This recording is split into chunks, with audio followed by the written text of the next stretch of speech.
Okay, today we are going to look at helping verbs and main verbs. So we know that a verb is an action word. It's the action in the sentence. For example, if you look at this first sentence here, it says, you should exercise regularly. So what is the verb in this sentence? What is the action word? Well, we know that it's this word right here, exercise. So then if we're talking about a helping verb, together these two words make up what we call a verb phrase. So we see this word here, should. So it's describing the verb. You should exercise regularly. Let's look at the second part of this sentence. Sports can improve your health. Well, the main verb here, the action word, is improve. And then if we think about the verb phrase and together describing that verb, sports can improve your health. So can is our helping verb. Now we're going to look at a list of specific helping verbs. You can see those right here. Can, could, will, would, might, may, must, and should. Again, describing your verb. So if we're talking about the word can, as in, I can play softball today, it's something that you are able to do. When we're using the word could, let me see if I turn this on if that's a little better. There we go. Could, it means that you're able to or possibly, as in I could play softball later. Again, play would be the verb, and then could is your helping verb. You possibly could do this.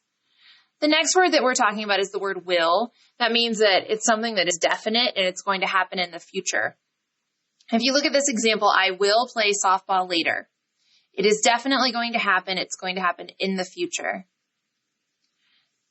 Would means under a certain condition, as in I would be on your team. In this example, the word be is your main verb.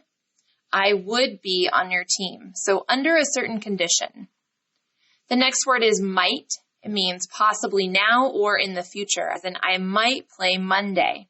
It's a possibility that might happen in the future or now. May means possibly or allowed to. For example, in this sentence, we know play is your main verb, and then may, you may play if you wish. And the next one, the word must, means it's definite. It needs to be done. We must practice hard. Again, practice is your main verb, and then your helping verb must means that it is definitely something you need to do. The last one we're going to look at today is the word should, and that means that you're expected to or you need to. So we should win the game. We are expected to or we need to.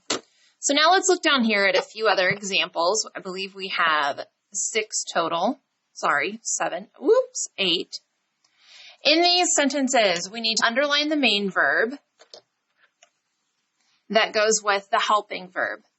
So when we look at example 1, if we're thinking of a verb, an action word, that's going to be the word play. People must play softball according to certain rules. Again, play is your main verb, so your helping verb is going to be the word must. Together, these make up that verb phrase, must play. In example number 2, a team should have 9 players on the field. Well, the action word or the main verb here is the word have, and then your helping verb is going to be the word should. Should have 9 players. Let's read example number 3. In slow pitch softball, there might be 1 more player. Again, in this sentence, the main verb is the word be, and then your helping verb is might. There might be 1 more player. Let's take a look at example number 4. Teams may play from 3 to 7 innings.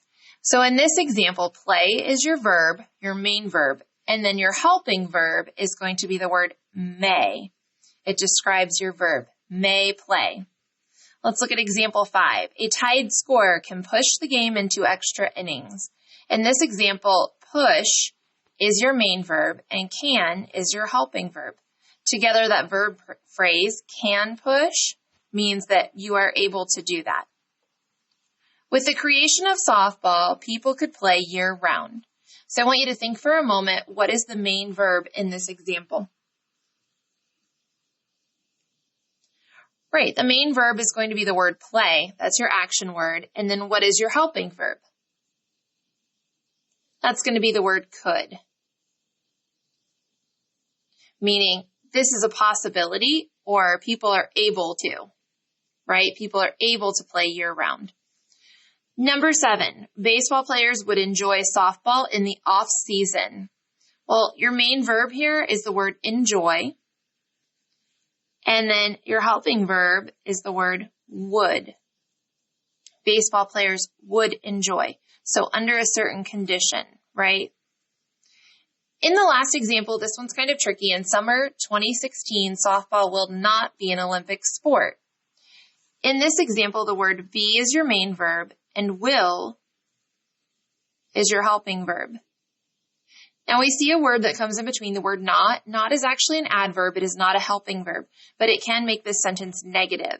So instead of reading in summer 2016, softball will be an Olympic sport, we know that it's actually negative, meaning it is not going to be, will not be an Olympic sport. So today on your own, you are going to complete 4 examples where you have to read the underlined portion of a sentence and determine the best verb phrase that could replace this sentence. So when we look at number 1, people are able to enjoy softball all year round. Does it make sense that people must enjoy softball if it's something that they are able to enjoy? They should enjoy, they will enjoy, or they can enjoy. Right, we can agree that the best answer would be that they can enjoy. It's something people are able to do. So you are responsible for numbers 2, 3, and 4. Let me know if you have any questions.